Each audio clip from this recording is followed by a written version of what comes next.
Ladies and gentlemen, welcome to our wrestling podcast. And as you heard from the announcement made by Vince himself, today, April 7th of 2020, our wrestling podcast, releasing 3 episodes for you, the fans. And now, you may have already listened to episode 51, the Raw After Wrestlemania Moments. Now, to introduce part 1 of 2 parts of Wrestlemania 36 recap, allow me to introduce to you Becky Lynch. Well, thank you. This is Becky Lynch, and it's very fitting that I'm going to be announcing part 1 of a 2-part episode, since this time last year I became Becky T. Wiltz. And as you may know, I went on to become the Stone Cold of the women's division. So it's safe to say that right now, announcing this part 1 of 2 parts of WrestleMania 36 recap by O.W.P, you not only have the man, you have the women's division of the WWE's toughest son of a... What? Yeah! Stone Cold's back! Stone Cold's back! And he's walking, and he's talking, and he's gonna whoop that imposter's ass! Give you a little stutter thing.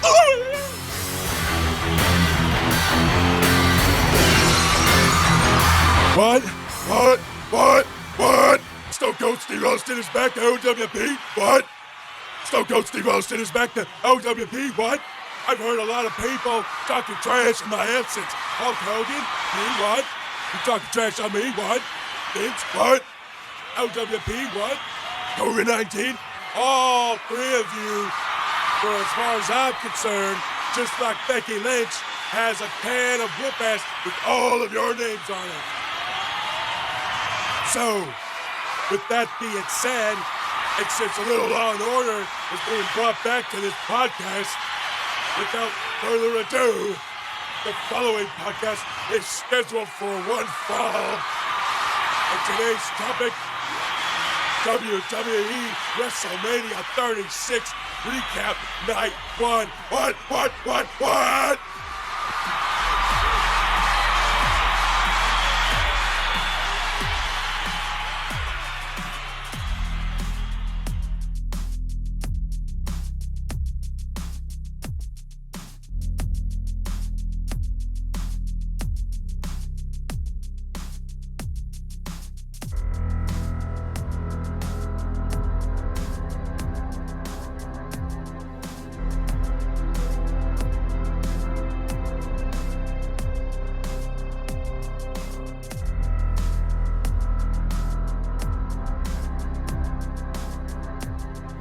Welcome to the O.W.P. This is our wrestling podcast. This is Dave along with Jess. Hello, everybody. Cuz. Hello, everybody. And Craig. Hello, everybody. Bringing you our perspective on the world of professional wrestling. No inside sources, no ties to the industry, just stories from the diehards, sharing opinions with you. And now on to our topic today, WrestleMania 36 recap. Hit us up on Instagram at OWP2019. Click on Linktree. You can find us on several platforms, including Apple, Spotify, Soundcloud, YouTube, iHeartRadio, and Stitcher. Guys, what are we doing here? We'll talk about current events. What's going on? We're releasing 2 episodes in a row for the fans. Well, son of a bitch. They deserve it. Do they? Yeah, you know. Hey, they're troopers, you know. They're trucking along with us here. Trucking along. All right. Well, what's going on, Jess? Why would we kind of did this very much last minute? I think we're going to release this in less than 24 hours. Why the change? I think this is a pretty rare WrestleMania that I hope we'll never have to see again. And so I wanted to review it just for prosperity's sake. Is that the right word I'm looking for? Yeah, that sounds about right. Yeah. So it's historic whether you like it or not. It's incredible, but not in the ways you would think. Yeah. For those of us living under a rock, which is just about all of us right now, if you didn't watch WrestleMania this weekend, it was actually pre-taped, which is unbelievable, right? and we're talking about no fans, literally no fans in the stands. They did it at the Performance Center in Florida over, obviously, even though it was taped, it was put over a 2-day span. I'll tell you, 2 days might not be the worst idea ever. But how'd you guys feel about WrestleMania over 2 days? And do you think it's something that they could do again? I loved it, man. It made it more bearable, to sit through. I liked how they divided it like that. It was almost 8 hours of content, right? Yeah, like the first night was 3 hours, and the second night it almost went to the 4 hour mark. I think like 3 hours and 30 minutes, but it was just easier to digest and absorb. Like you could take a break, like, oh, okay, now I'm ready for the next day, instead of just a long draining from 2 o'clock. A pre-show usually starts and it ends all the way at 8 o'clock, from the main card and everything. So I think it was easier to digest and absorb and give you time to think in between. And kind of, honestly, the first night made me look forward to the second night a lot. Yeah, I think that's a good point. I think the exhaustion that you feel towards the last third of a regular Sunday night WrestleMania, you didn't get that. And I think also it'd be remiss to not talk about kind of how different this is. And by the end of it, the WrestleMania, there's no live sports anywhere. This is it. And I think it was so cool and such a relief to see at least something resembling normalcy and resembling a WrestleMania. And I hadn't seen anything like live sports in a long time. So it was nice to at least have something that resembled WrestleMania. It wasn't quite a regular WrestleMania, but it was enough to where you stopped thinking about shit for a while. And I like that on both nights. I think Craig, even we were texting back and forth about, I can't believe this is going to be done this way. And I think Craig finally said, you know what, man, there's nothing else. Maybe we should just sit back and appreciate this for a minute, that this is happening right now. Because there's, again, living under a rock, we all are, and so is every other sportcast out there, right? So there's no NBA, there was no NCAA tournament this year. The Olympics are getting pushed back for a year. Baseball was supposed to start in March, right? I mean, for preseason and spring training, that's not happening. Everything is put on hold due to, COVID-19. It's unprecedented. We've never seen it before, but even in spite of all that, we got something, and we got WrestleMania. And that's, people are going to argue if it was the right thing to do or not, or the wrong thing. But I think for the moment, I think a lot of people really enjoyed it for what it was and what they could do. Jess, what say you, man? So we're going to, having said all that, we have to take that into consideration. So it's the reason why we're doing this, like I said, is because it's a one of a kind, I hope to never see again, WrestleMania. So we're going to go through each match. We're going to give it a thumbs up, a thumbs in the middle, or thumb down. And first we'll talk about it. Then we'll all go around the table here and give it our up, middle, or down, and go from that. And just, saying it off the bat, just to say, everybody worked their butts off. Every single performer worked their butts off on every single match. And I have to say it just because whether you think they should have been doing it or not is irrelevant at this point. It happened. They went through with it. And that's what we're reviewing about it. So we're not going to dwell on that. We're not going to talk anything political. We're not going to talk about, well, they shouldn't have this at all anyway. Like it happened. They made the decision. It happened. We're going to review it, thumbs up, middle down, and be fair about it in its own little bubble that is, pun intended, probably WrestleMania 36 of this year. So we opened up with like a little pirate opening. It was like a lot of nice movie production, and then a little. Was that Johnny Depp, by the way? Am I stupid for asking a question? Okay, because it sounded like him. I mean, I know a lot of people impersonate him from Pirates of the Caribbean, but like I was like, that sounds like Johnny Depp, so that's kind of cool. You always remember the day. Oh, I had no idea. Jack Sparrow. It sounded a lot like him, but I know a lot of people imitate that character, so I thought maybe it was just someone they hired or whatever. But if it was Johnny Depp, that's pretty badass. Like that was cool, and it was like kind of a play on itself. They were doing like a serious, like all the wrestlers were dressed up like pirates, and it was like slow motion and like dark. And then he would like make a joke, about, oh, this is pretty serious, or let's just rewind a little bit, and he did it. So. Just with the opening, like I was fine with it. Like it was a little weird, but I was fine with it because if it was in the arena that was supposed to be full on decked out, like in a pirate setting, I guess it would have matched just fine. So they did that. And then, so I'm getting a little hyped for WrestleMania when I see that. And then they have to go to Gronk, and it ruined my life. I thought Gronk was, I think he's terrible. I think he's absolutely terrible. I'm sure he's a nice guy. Can't stand him. I'm sure he's a nice guy. Anything that gets Mojo Rawley on my screen more, I dislike. And I'm sure Mojo's a nice guy. I'm sure he's a nice guy too. But like, just Nothing like, knowing a celebrity when you're like a D-lister, like on the wrestling roster, and then somehow he gets shoehorned in, to host Mania or be on the screen. I'm just like, oh God, like really? So I kind of got taken on, oh, that was cool. Is that Johnny Depp? That's awesome. And fucking, oh, here comes Mojo. That was my feeling. How do you guys feel about the opening into it before we even had our first match?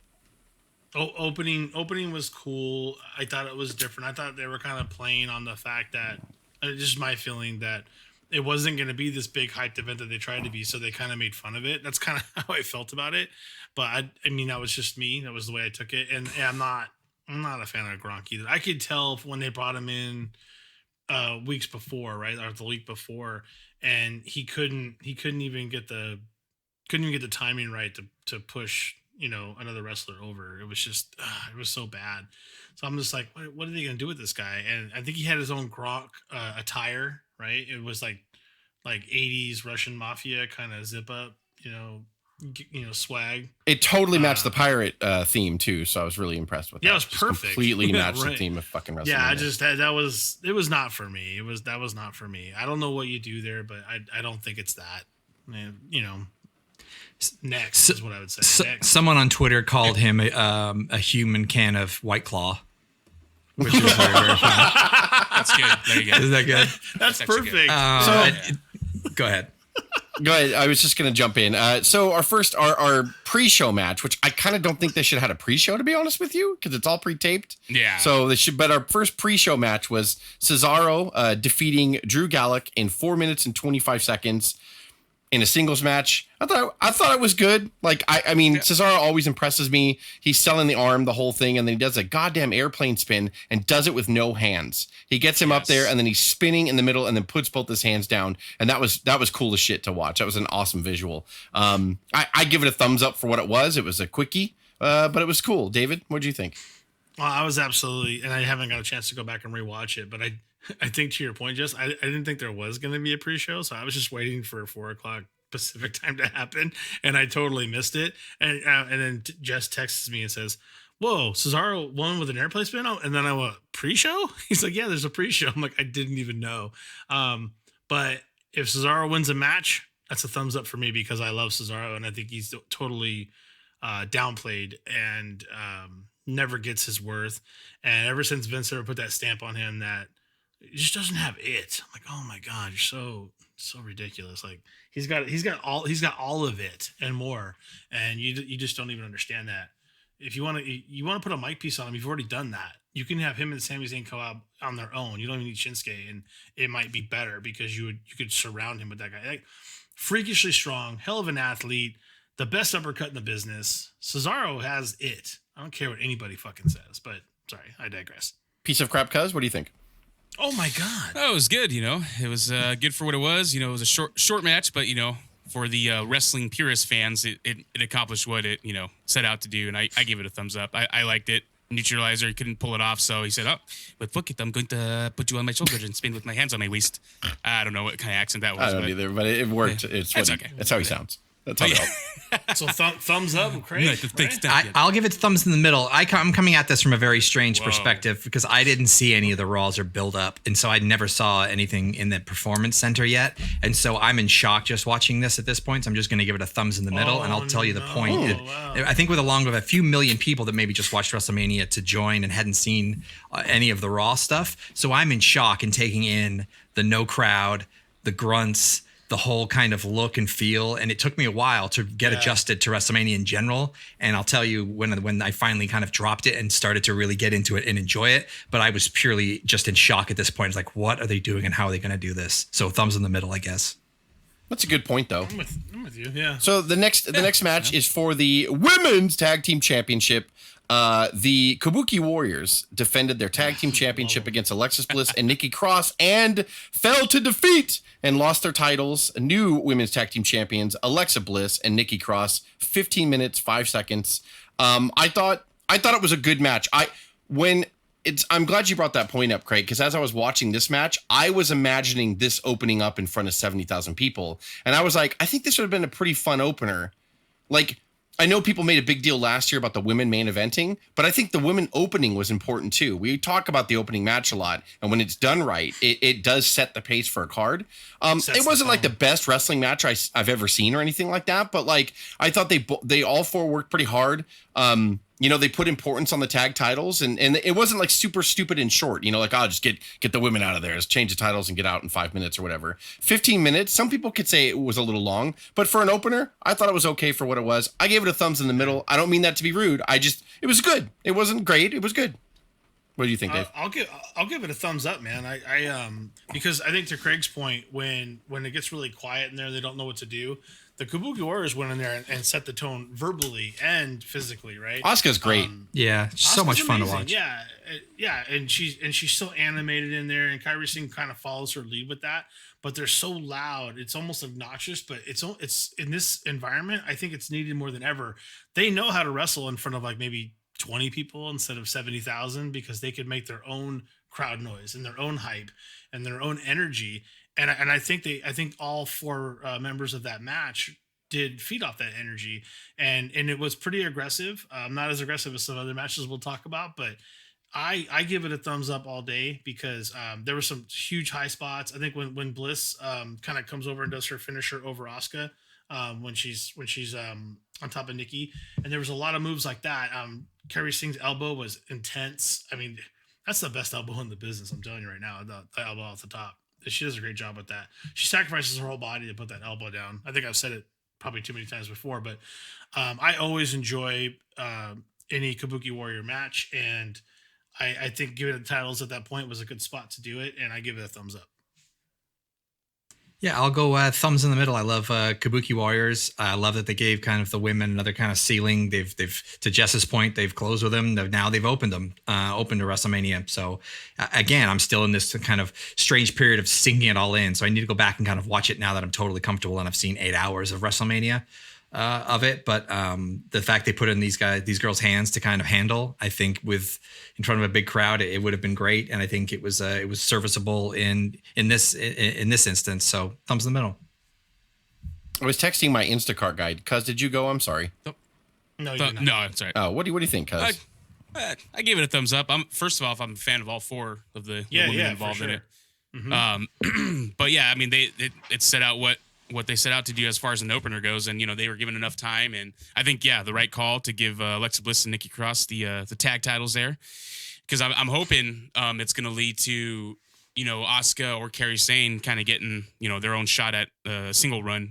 Obviously we've seen Asuka before dominate in NXT, the NXT Women's Championship scene, and she kind of floundered because that's not her fault, on the main roster. But I'm hoping that it kind of leads to that. That's the end result. Nikki and Alexa get the tag champs, so they can run with that for a while, since they've been their best friend little gimmick for a while, and also give Asuka and Kairi Sane to have a chance to branch off and do their own thing singles. But yeah, great match. I thought it was good action, so I loved it. Thumbs up.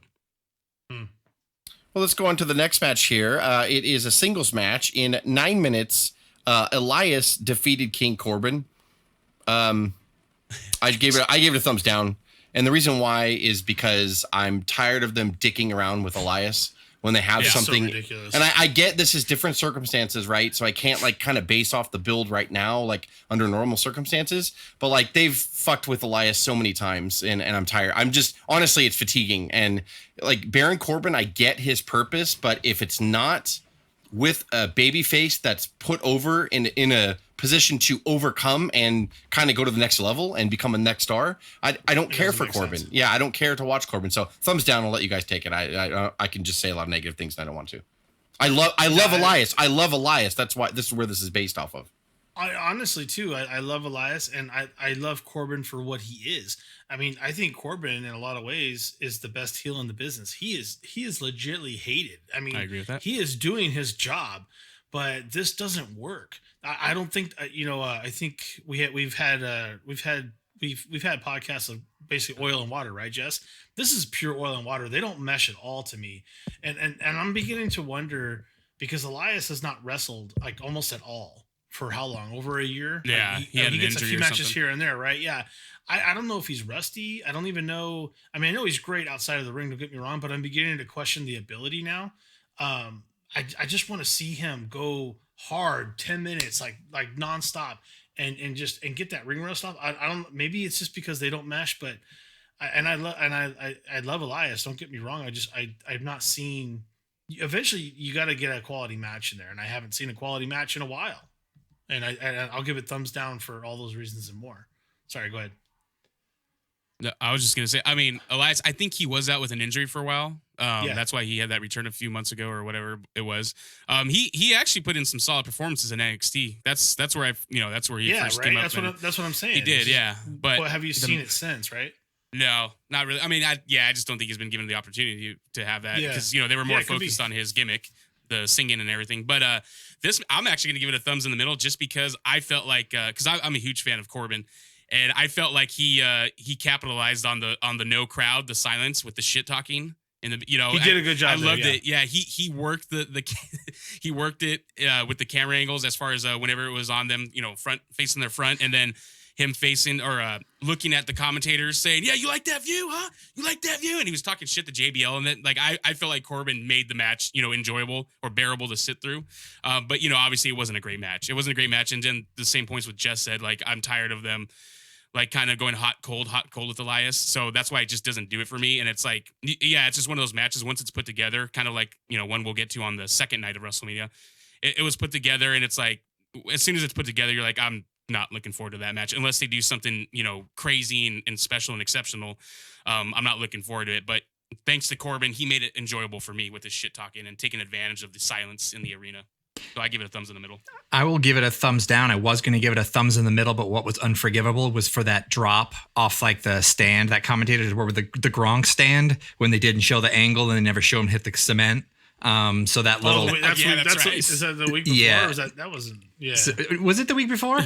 No, it was the build-up. Yeah, it was on SmackDown. Yeah, it was the build-up. Oh, but to your point, they showed it before the match. They showed it again. Yeah, yeah, and then it was like, no, you got to show the impact. I hate that. I hate the fake stunt. At least show it. So it was unforgivable, and so thumbs down. It's movie magic, though, Craig. Yeah. Wasn't the first time we'd seen movie magic on this weekend. Won't be the last. So the next one is for the Raw Women's Championship. Becky Lynch was defending her championship against Shayna Baszler, 8 minutes and 30 seconds. So she defends the title. I'll go ahead and jump to the end on that. But from the beginning, I was like, I'm going to hate this because I hate her driving up in the semi or the 18-wheeler or whatever you call it. I'm so tired of them trying to force her coolness on me when the thing that got her over to begin with was her just being quick-witted and funny on the mic or harsh on the mic, or savage, as the kids say. That's what got her over to me.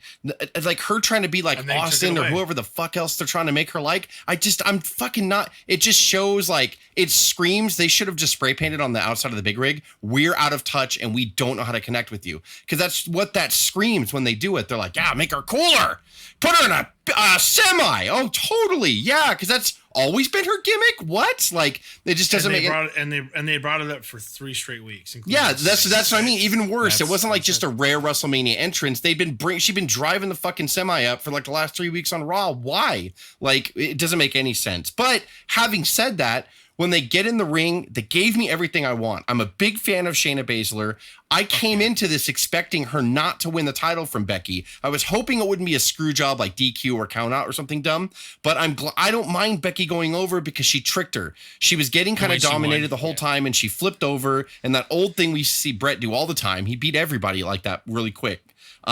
And I thought it was nice. It was 8 minutes and 30 seconds. It didn't need to be that long. It didn't need to overexpose itself because it wasn't an empty arena. And I'm up in the air. I don't know that if there was a live crowd there, if that wouldn't have bored them because they really just kept it kind of like vicious and stiff with each other, which I liked. Or maybe they adjusted that because they knew it was going to be a no people in the arena or whatever. So it's hard for me to tell I think if they would have tried to wrestle this style match in like with an arena full of 70,000 people, it may not have went over well, but because they did it in this, fanless arena, it was awesome. And I didn't mind the ending. I give it a total thumbs up. It gave me everything I wanted.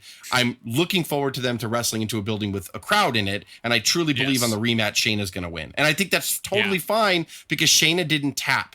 She didn't tap out. She didn't like lose in a, Becky didn't beat her down and just thoroughly pin her with the slow. Yeah, it was slow, dramatic Dave Hebner 3 count. Like it wasn't anything like that. It was a quick thing. Thumbs up. I'll let you guys take it. Sorry, I don't mean to run long. Nope. You're good.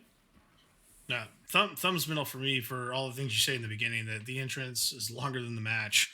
But I have to tell you, the Becky era is over. I think it's been over for a while, and I don't think it's her fault. This is a classic John Cena situation as well, where John Cena was so hot when he was the rapper John Cena, and then he just decided to fucking change it. You're like, what the fuck is wrong with you? He was on fucking fire, right? And they just, we're just, okay, what the fuck is that? Like, then you're like, what the now he's got fucking armbands on? What the hell is going on? Like, I don't, it reminds me so much of that. She could become like a Super Cena, the person you just freaking hate, you can't stand because she never loses anymore. And she lost all of her touch and talent of what got her to where she was. That anger, like you said, that quick wit, that sharpness, that, when she, when Charlotte would say something and she'd quick whip right back to her, and you're like, whoa, she just slammed her dick in the dirt. That was the Becky Lynch that we all liked. That's I know, Craig, sorry. But that's what we like. That has been gone. That's been gone for like half a year. That's been gone for over half a year. So I give it a thumbs in the middle, because I said the match itself was good, and Jess predicted exactly right. Shayna's going to lose, and it's going to be a quick one. But Shayna will probably, I hope Shayna squashes her next time they see each other. Quite frankly, I hope Shayna just chokes her unconscious, and wins it definitively. Yeah, like in a minute. That's what would be great. And then maybe you'll get some sympathy. You'll get some sympathy on Becky, and you can actually do some writing work for her instead of putting her in a goddamn truck, and actually make people sympathize. Like, oh, she better come back better than ever to try to take the title back from her. And then in the rubber match, she could beat her. That's fine. Like, I don't have a problem with any of that. They just got to do it right. And I know they're not going to. Go ahead, Craig. Sorry. What do you think? Yeah, I thumbs in the middle. I won't. I love the build up. I love the vampire bite. I love the package and the promo and the production work of it. I was underwhelmed by the match. I think I expected more. They only gave him 8.5 minutes. I think the feud's not done, but I hope it gets better. But I expected more, but I'm still awaiting the kind of final conclusion of the whole thing, though. But the match itself, my thumbs middle. What do you think, Cuz? I'm gonna give it thumbs in the middle. I think I texted you guys immediately as soon as she came out in the semi. I was like, I'm done with it. I've been annoyed with Becky for a long time. I've been over I liked what, obviously, like you guys mentioned already, when she was first getting over on her own organically, when the busted open or the busted lip and everything, and how cool she was because she was just being natural. And ever since then, yeah, just like you said, trying to force her coolness and machismo down our throats. And I got pissed at first. Yeah. But yeah, I mean, obviously Shayna lost in a way that protected her. And then, like you said, if it actually leads to the 3 matches, obviously I would prefer anyways for Shayna to win in front of a freaking jam-packed arena. And then, obviously Becky can come back with the rubber match, because you have to imagine it's still going to lead to a Ronda versus Becky one-on-one again, event, or one-on-one it almost for has the first to. time soon. So, but yeah, I mean, but I also give it a thumbs in the middle. I mean, I like the match itself, but I'm so spoiled and used to Shayna's NXT matches that, I felt kind of let down too at the same time. But I mean, I was still a fan of what they did in that 8 minutes. So, got to give it a thumbs in the middle. Like, really quick to sum it up on that, because Becky is interesting. She mirrors Stone Cold in so many ways, where when Stone Cold got mega hot because of that I don't care character, he was physically broken down. And so he had to be smart. The bottom line is Becky's not as physically gifted as Austin was. Pun intended. Like, or even as mentally sharp in the ring. I'm not saying Becky's bad at all. She's great. She works her butt off. Like, but she's very beat up. Like, she's really beat up, and she's not as savvy as Stone Cold. And mainly because the Stone Cold character, they allowed to catch fire and explode. So you forgave everything. Even if it looked so, it didn't matter. It was Austin. But because they're shoving coolness down my throat with Becky Lynch, I don't want to believe in her character. She's getting annoying to me. So when I see her not be able to keep up with Shayna, and see Shayna noticeably a step slower than she usually is, I'm like, Becky's weighing this match down, and it doesn't have to be like that if they portrayed her character right. I'll get off my soapbox. I know I've never owned my own company or written for a promotion, but it's so glaringly obvious from the years that we've seen things of this nature be successful, and we're watching them do the opposite with it right now and just be bad with it and be fake with it, and it's not working for Becky. I don't fault her as a performer at all. I think she busts her ass. And I would certainly marry her. But at this point, I just feel like they're not doing any favors for her character. I don't think any of this is her fault either. I right. Really don't. And I'm sorry. I shouldn't have went off on that little thing. Let's jump on the next one real quick. So 10 years ago, if I was going to go into a time machine and come out with the card for WrestleMania 36, and I showed this to you 10 years ago, and I said, look in 10 years, who is fighting for the Intercontinental Championship? Sami Zayn is the Intercontinental Champion, and he's defending against Daniel Bryan, which they would probably 10 years ago. Oh, no, he was in WWF 10 years ago. Okay, so he would have been Daniel Bryan. So people would be like, what the fuck? Oh, my, the future's amazing. But no, it's not, because Sami Zayn's in a ridiculous, like, they don't know what to do with them. So he's in this odd area right now where I'm glad he's Intercontinental Champion, but once again, they're shitting on it and they don't care about it. So that's a whole different drama for me. But he's making chicken salad out of chicken shit. They don't know what to do with them. They tried the in your face pipe bomb kind of character. Remember, they were trying to do with him like 6 months ago, and that sucked. And that was like douche chili.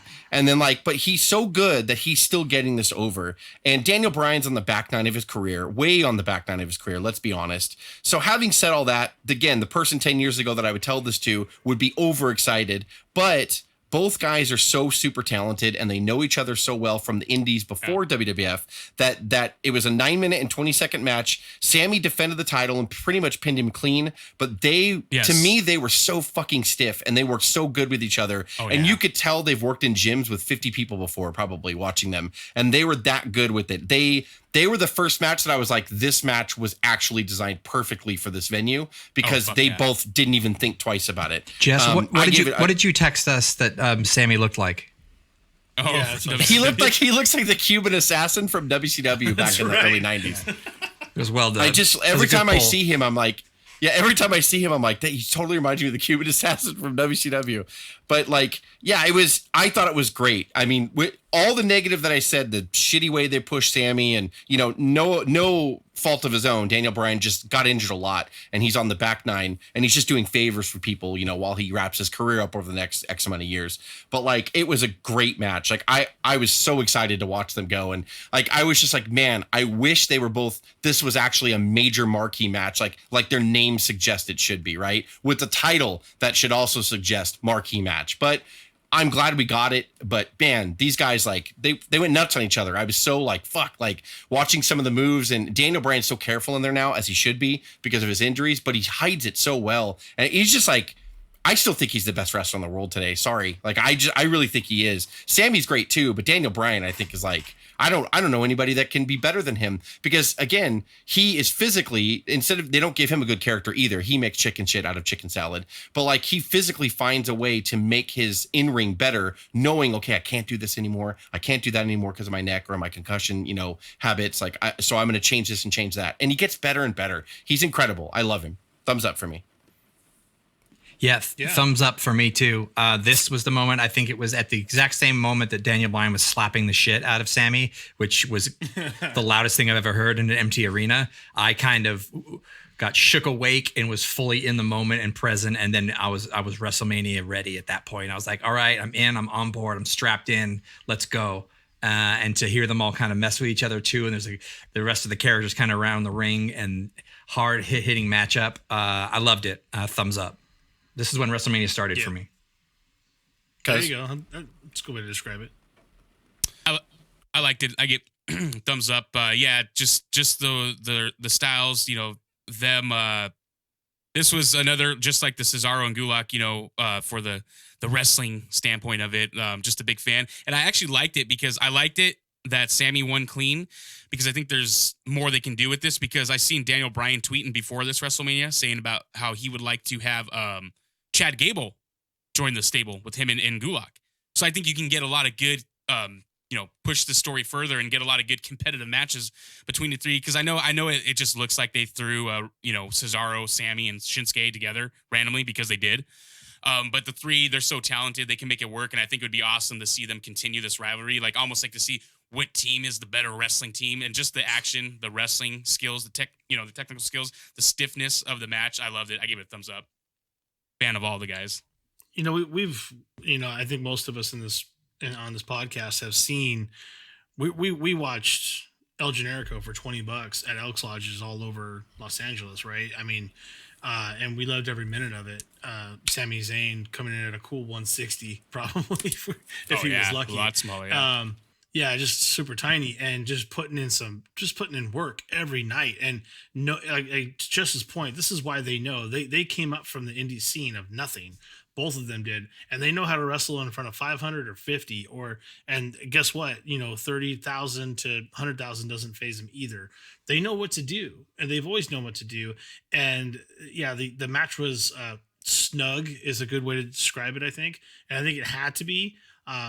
But there's no better, I think, pair of wrestlers. Like these guys know each other. They probably wrestled each other a couple hundred times easily that we've never seen. It's going to be a great match, and they could talk in there. And like I said, they made the theatrics that the crowd would have made for them, and it's a total thumbs up for me. So the next match is a triple threat ladder match for the WWE SmackDown Championship with singles wrestlers. That's right, folks, with singles wrestlers. Now, they could have easily pushed this off. They could have. So Miz is sick in real life. I don't think he's come clean. I don't think they've said he's tested positive for coronavirus or not. I don't know the situation, but he is ill. I don't know if there's something wrong with Big E or not. I'm not sure. He might be ill as well.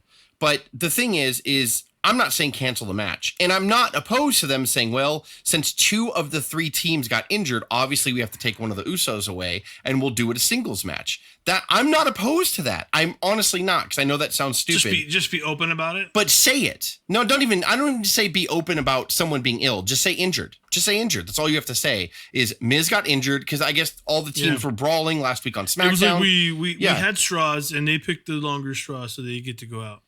It's just, or in the brawl they had last week on the Go Home show on SmackDown, Big E got injured and so did the Miz. Done and done.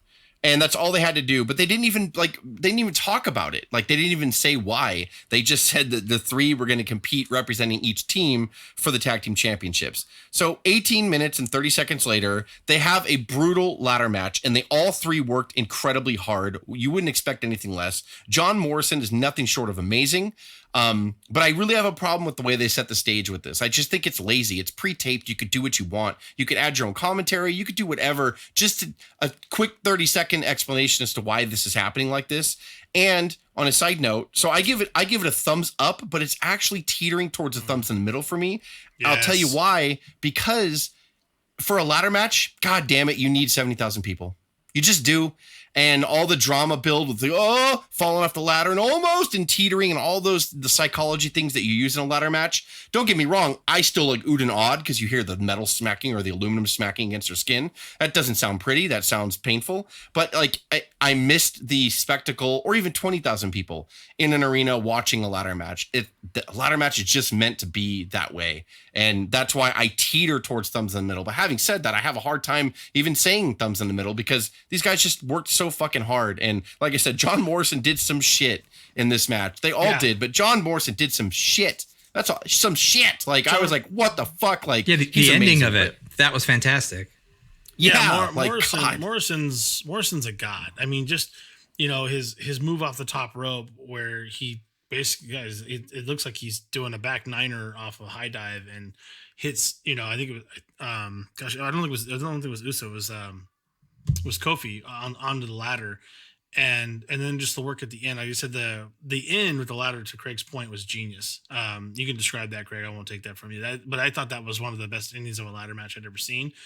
But I'm still giving it a thumbs in the middle because they just it's not these guys' fault. They can't fix everything with a great match, which is exactly what they had, was a great match. But when you fuck it off like that, it's for the tag titles, and there's only one person from each side in there. It doesn't make any sense. And that from the beginning, I can't get over it. So I give it a thumbs in the middle just because of the talent and the ending that they put out. And like I said, Morrison just pulling out all the stops. He's amazing. I can't believe he hasn't been back for so long, doing everything he's been doing on the indie scene. He should have been back here a long time ago. Sorry, go ahead. Great. I'm of the opinion that there's a lot of things in regards to WrestleMania which can be forgiven, and I think while it's really a great point, and it's a bit nonsensical turning it and keeping it tag match dips and then not even announcing it and explaining why, I forgave that kind of piece to it. And I'll give this match a thumbs up. I thought it was great. I think I texted you guys. Now, I've been in the ring for one day of my life on a Saturday, but I don't know the answer to how much metal and how much more bumps hurt in an empty arena and adrenaline has anything to do with it, with kind of less, with no crowd reaction.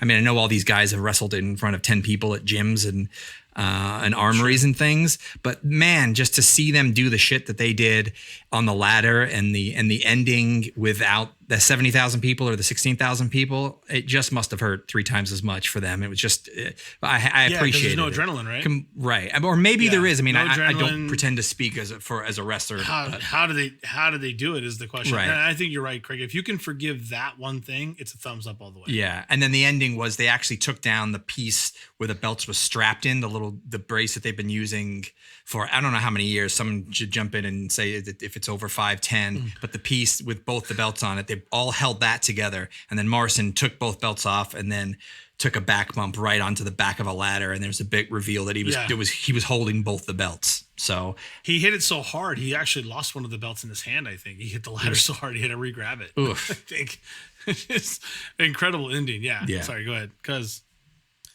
I'm gonna give it a thumbs up, just because I appreciate the hard work and you know it had everyone here watching, still oohing and ahhing, just as if it was a regular, if it was all tag team participants involved in a triple threat ladder match in front of 90,000 people.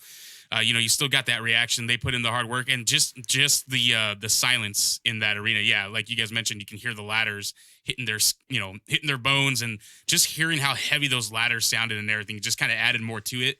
I think they should have just said, well, it's not going to be for the tag titles, but you three are going to represent your teams and you're going to duke it out in the triple threat, just to see, just because your other participants couldn't make it. But I'm still going to give it a thumbs up just for the action and the, all the crazy athleticism involved in the match. And they deserve it, man. Considering the circumstances, I think they deserve it. They did a hell of a job. They're hurting right now. I'll tell you that much. Oh yeah, for sure. The next contest is scheduled for 2 falls. Kevin Owens, like that shit. Kevin Owens defeated Seth Rollins in a regular match that ended in a disqualification because Seth is a brilliant chicken shit heel, and then it became a no disqualification match because Kevin Owens got pissed off that he only won by DQ, so he re-challenged Seth. 17 minutes 20 seconds. I'm not going to say much about it except for a jumping up and down thumbs up. I thought this was the match of the night. These guys were fucking amazing. You look at their names, you're like, well, of course. But look at the circumstances, and they still son of a bitch. They both were so good at everything they did. This is exactly what I always want to see from Seth Rollins and the type of character from him. Same thing with Kevin Owens. I wish I could watch them over and over and over again and their pushes reflect it. But this is just how good they are. And I just hope the company keeps looking at them and just realizes these guys have to be our future sooner than later, because I don't know what else you say about these guys. So I'll shut up. Go ahead, Dave. I feel like Seth is their guy though. Whenever things go to shit, they go to Seth. I mean, Seth is the savior. He really is the Messiah, right? I think it suits him quite well because that's who he is in the back, and he is that locker room leader, whether people like that or not. Owens is. I mean, I have a KO shirt. Let's be real about it. This is my guy of now. I mean, I've got my favorite wrestlers of the past, but KO that's my guy, man. He is absolutely tremendous. I'm so glad they're giving him a little bit more grit in this match. He's kind of been that shitty shit talker, kind of, just kind of almost getting whiny. And I think they're realizing it's not working. They're getting away from it. I wish they'd also get away from the stunner, if I could be really honest with you. I've been saying that forever. Yeah, forever. You have been, and I agree with you completely. Now, having said all that, these guys talked that talk in the match where they filled all that crowd noise for themselves. They told a story in there while they told a ring story in there. And that is extremely hard to do. And I would say even a few other people did it on WrestleMania weekend, but they were the first ones to probably execute it without any flaws whatsoever. Then the finisher. Well, not the finisher, but the big high move in the no DQ match, which I'm sure Craig or Cuz will definitely talk about, was tremendous. I couldn't believe what they did to each other, the verbal abuse, the physical abuse. Yes. It was perfect, and it is the match of the Saturday for me.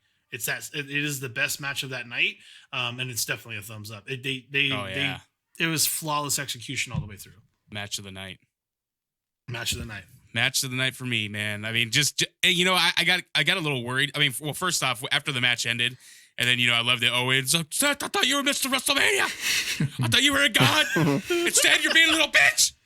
He's like, but I got worried because then I thought it was just going to be a short, quick, because then Rollins started dominated or continued dominating him, and I'm like, oh man, I just hope this is not going to be another thing to just shit on Owens, but the shit talking back and forth between the two, and then just that fucking crazy the elbow drop. Well, he hit him with the ring bell, right? Dude. Yeah. He hit him with the ring bell to get disqualified. Yeah. And did he have to use the microphone? I mean, we could hear him the whole time. No, yeah, exactly. I was just curious. We needed the audio track. We needed a separate audio track that microphone's running into. Damn it. Yeah.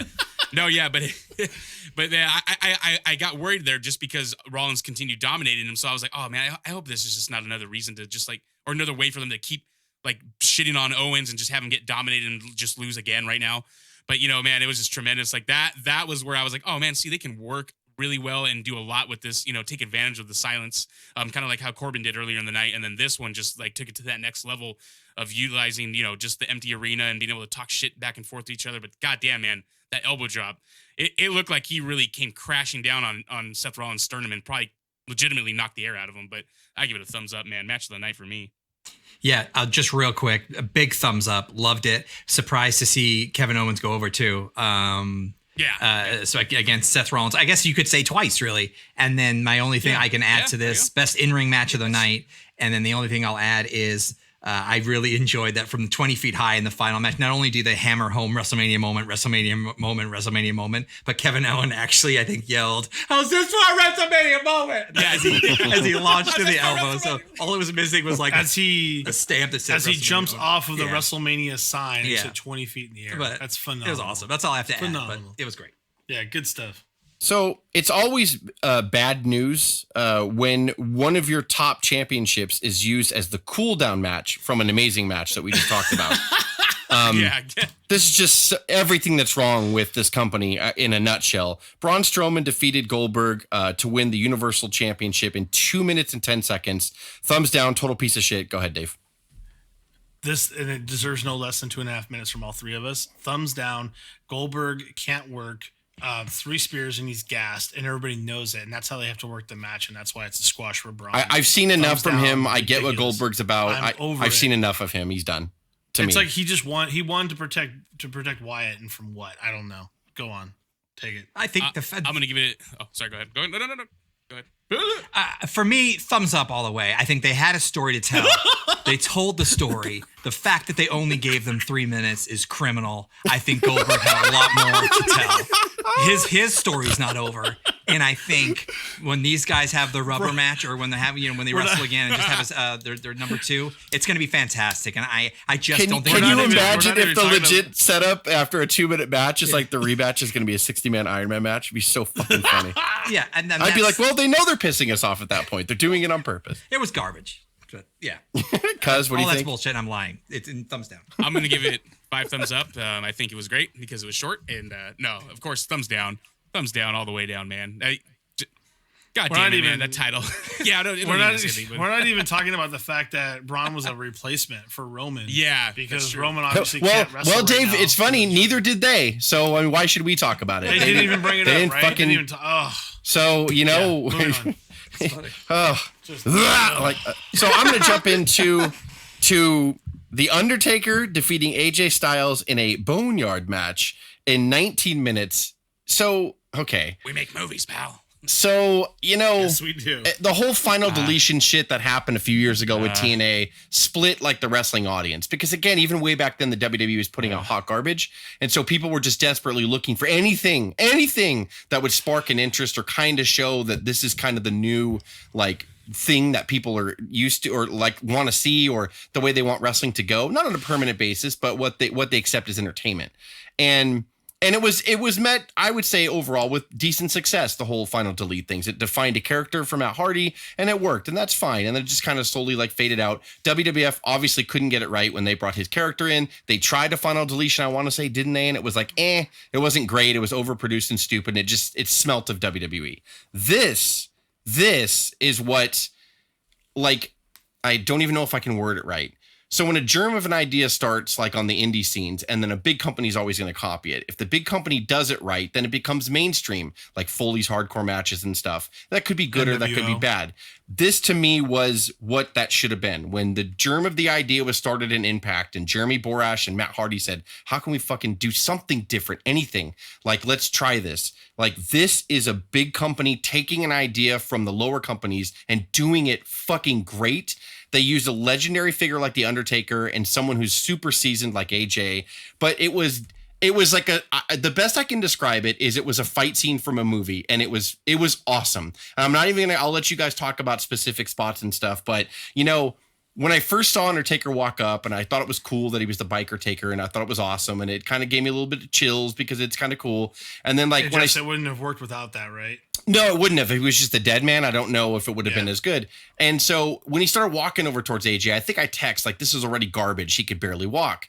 And then as I started seeing all the different camera angles, and then it hit me like a ton of bricks. Oh, fuck. Like, they're going to totally protect him. This is a movie. We make movies, pal. And that literally echoed in my head. And I enjoyed the shit out of every bit of this. And I'll let you take a thumbs up from me, Dave. It was different, and it was different in the best way possible. And it was something that I'm so glad, out of all the misses that we just talked about with the way they didn't push Sammy right, and they fucked up Becky Lynch and all this stuff, and their Universal title means nothing. Like, to see this out of them, I'm like, there's hope. There's hope. Like, someone gets it, and someone was allowed to have a voice. Yes. That somebody was allowed to have a voice and produce this and put this out. And I'm glad that somebody gets it. Dave, go ahead. Vince, calm down. It wasn't you, Vince. Calm down. I'm not disputing any of that you say there, Jess. It's a thumbs middle for me, but I'm coming at it from a different spot. I'm not saying it wasn't good. It was really good. And if I was watching Roadhouse, I would be like, fuck, that's Roadhouse all day. That's a perfect analogy. Yeah. Well, you guys talked about it. I'm stealing that from you. But anyway, you're going to jail. Seriously, like this is. I mean, that's what this is. And I love movies like that. But I want to watch. I just want to watch a wrestling match, man. That's what I want to watch. But see, I don't with a 55-year-old man though. I don't, and I don't care how good AJ is. I get all of that. I'm not disputing that. It's not, to me, it's just not wrestling. And I know I'm being a stupid purist there, but that being said, the spots are unbelievable. The talking is amazing. You can tell they wrote this down and really rehearsed it. And to me, I'm not going to take any big spots from you guys. You can talk about where we want, but I just love it when AJ starts the tractor and just just laughs his ass off, because it's like he's so excited that tractor started for some reason. And AJ can just sell me anything. You know, I love that. He starts a tractor and it's like he won the lottery. I love it. Sorry, go ahead. Go ahead, Craig. Yeah, Dave, I don't think you're wrong for having that opinion at all. I think as the dust settled, people have universally loved the Boneyard match, but I think it's completely fine to have that opinion and that want to have kind of the old style, and those who didn't love the cinematic and the suspension of disbelief that they asked us to all do on this. But I, for one, in the beginning, I did not love it right away. But by the end of it, I was fully in it, fully suspended disbelief, didn't care that he disappeared from the grave itself, didn't care that he had to turn back on the mower, didn't care that the fire and the druids, didn't care that the Undertaker's neon sign was on the thing. The druids turned on him, Craig. The druids turned on him. It was awesome to see, and I don't think you would have ever seen this on any other year but this year, and I think it gives license for them to do it again in the future. I think it's something very, very interesting that based on the reception of this and the Firefly match that they might do again. And who knows, they might have to rely on this stuff a little more if live sports still becomes problematic even later on in the summer. Who knows that? But it was just one of those moments that all came together, and by the end, I had a smile on my face. just so wide, ear to ear. Loved it. Can't say enough about it. And then Twitter almost universally immediately loved it. And it was like, okay, we're all loving it. We're all in this cathartic experience. We were all just watching this movie together in a movie theater. Millions and millions of people. Not to stop Cuz from jumping in there, but I just have to say, like, I totally got goosebumps when at the end of it, when he put his fist up on the bike and his symbol lit up above I don't know why. It felt to me just like a fucking superhero movie. And I was like, that's fucking badass. Like, and I've never been a massive fan of the Undertaker character. Well, the biker I do love. But yeah, I thought that was cool. Sorry, Cuz, go ahead. No, it's right, because you guys know. I think right off the bat, I don't know if I was. I for sure at home here, I was like, oh God, no, they're gonna do this. They're gonna do this when the music and everything, the production, like a movie. But I had to separate myself from it because, one, I'm a big fan of AJ Styles, and instantly when the hearse pulled up and he popped out of the coffin and he was like, ha ha, yeah, and he was like clapping, like, let's do this. I fucking started laughing when he did that. And then, but God funny, damn it, yeah. when he said, I could hear him, come on, dead man. And you hear the motorcycle, I'm like, oh man. And then he was coming out to Metallica, which is fucking badass. Yeah. And yeah, as soon as they showed him, and it started from the feet and the camera angle moved on up. Didn't he say in the beginning, Cuz? Yeah. Because didn't he say, like, I'm surprised your wife allowed you to be here? Wait, what? I was like, oh my. He said that. I was like, I'm surprised your wife allowed you to be here. Like, yeah. AJ Styles. It was all just like beautiful 80s dialogue. Like, cinematic. Yeah. Yes. And it was all beautiful. Like, I'm surprised your wife let you be here. Well, AJ, you got a big mouth on you. It was like a fucking ridiculous, awesome, like, Like, it was Red Dead Redemption. It was like a cutscene in Red Dead Redemption. Yes, I love it. But you got like I always bitch about it. I bitch about dick flips and this and that, and I hate. I mean, I get it, the creativity. I love the creativity and the artistic, form and everything from the final deletions and stuff like that. And I had to tell myself, I'm like, just separate yourself from all that. Separate yourself from loving professional wrestling and the in-ring stuff, and just enjoy this, because this is what they got to work with. Yeah. And yeah, I had to give it a thumbs up. I enjoyed it, and because of the two involved, I don't know how well it would have worked without, for that feud. If Undertaker was in a feud with someone else, I don't know if it would have been better if it was Undertaker versus anybody else in the Boneyard match. So yeah, I give it a thumbs up. AJ, I have to imagine he took that bump for reals off of the shed down below. Like, I mean, I'm sure because they didn't cut it, and when they didn't cut it, I was like, that's awesome. Like, they cut every other fall, and then they didn't cut. So when he fell, I don't know if they prepped something under the soil, which they probably did. Yeah, but like when he fell, I was just like, awesome. Like, it didn't show like a cutaway or anything. It showed him fall. I was like, that's awesome. That's really cool. I had to imagine the Undertaker's injury to his arm had to have been real, like legit, like breaking the glass of the limo. Yeah. Or the hearse. So yeah, I give it a thumbs up, man. I enjoyed it for what it was. I had to separate from the love of professional wrestling and just enjoy what it was, because that's what they did. They went out and they worked for it, and I know that gives AJ a fucking great rub, and I know that makes that probably boosts AJ's status in Vince's eyes even more, and Undertaker gives him that rub and probably said, "Hey Vince, this is the guy to go with now." So I just I loved it, and I hope it just means bigger things for AJ Styles later on when everything goes back to normal. He's got to be taking some time off though, right? His hand was buried on top, like that was fucking. Oh yeah, that part was cool too. Well, and I think they kind of don't know what they're going to be like over the next couple of months. So I think that's perfect, because you could bring AJ back whenever you want. Like, and hell, he can come back.